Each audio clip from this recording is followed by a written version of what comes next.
Okay, so this is going to be a how-to video on how to lock a differential on a rear engine rodder lawnmower. To get the differential off on this John Deere, what we had to do was, these were welded on. Actually, this is the other side, but they were welded on like that. We had to cut it off, and you see the bearing here. The axle went through there, and there's where the chain hooked up, and then you just cut it off and then take it out. And then you bring it over here to your vise or whatever to get these bolts off. You can see we already took them off. It's just bolts go all the way through, and there's nuts and washers on the bottom. And now what you want to do is just pry it apart like that. You see? Basically what we need to do to make this posi is weld these spider gears to this pin right here. So we basically have to do a weld right there, a big strong weld that'll hold, because you can see the differential is working right now. These spin separately, but these need to spin at the same time. So yeah, now what you want to do is just take everything apart. If you take pictures if you need to, just to remember how it goes back together. This is pretty simple, so I'm just going to take it off, clean it all with brake cleaner or carb cleaner. You have to do gasoline just to get them all the grease off.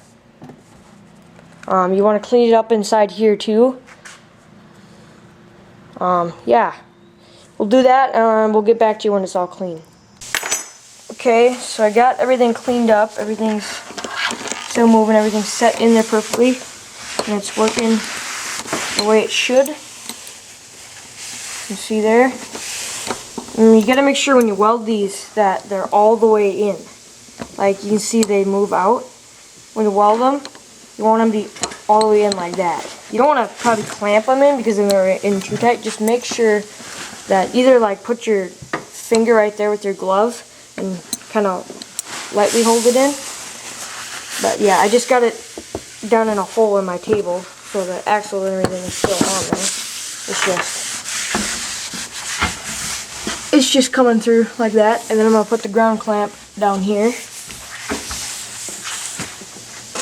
And then we basically just need to do a big fat tack weld right there, and then take the whole thing, put it on the vise, and weld it all the way on. Okay, so the welder's going, ground clamp is down there. So you got it on the high setting with my specific wire speed. I like my wire speed around 4 or 5. It's just the speed that I weld at. Yeah, Hunter's gonna weld it for me just because it's his tractor. So yeah, just gonna do a fat tack weld right there. Take it out, weld it, or yeah, do it on both sides. Take it out, weld it all the way, and then yeah, put it all back together.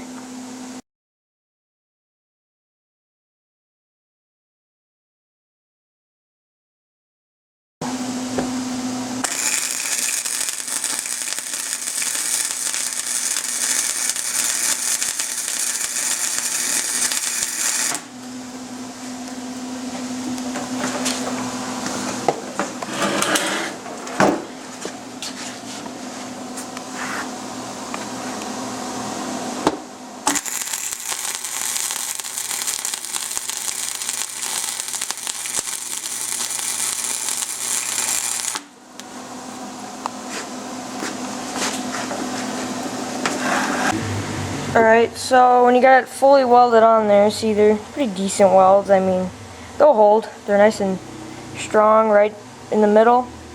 They're all wire brushed down and all good. See, there's still a little bit of slag, and see there are like balls of slag and stuff in there. Especially like back here and behind this washer there were some. You can just take a screwdriver and just pick the little... whipping donuts. Sorry about that. Just pick the little balls of slag off the screwdriver, and you see back there, I still need to do it. There's still a little bit, just to make sure it's all good. And just now, this posi, you can see, and put this in here. And move it around a little bit. See, it just goes in there. It no longer moves like that. And now that gear is forced to turn this whole thing at the same time. See that? That'll give you positive traction. So yeah, now what you want to do is just keep picking those little balls of slag off, make sure there's no more. Then we'll grease this thing and put it back together. Alright, so now to grease all this, just take your grease and just put it all over the place. Just to make sure it's all greased up. Put some in there too. Put some on your locker.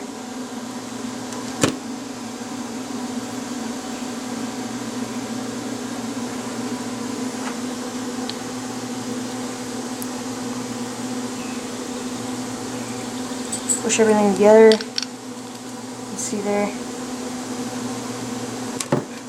Got more grease on that because it came off.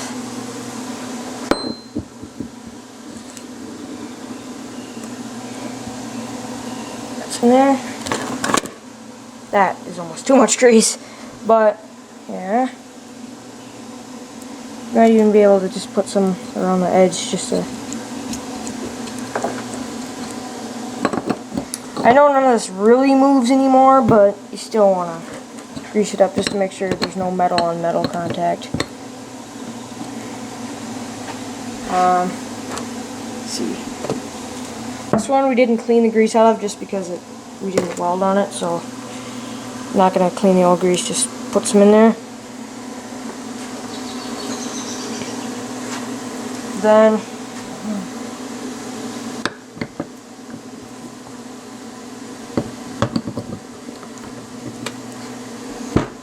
kind of tap it on there, make sure it meshes. Let me wash my hands off.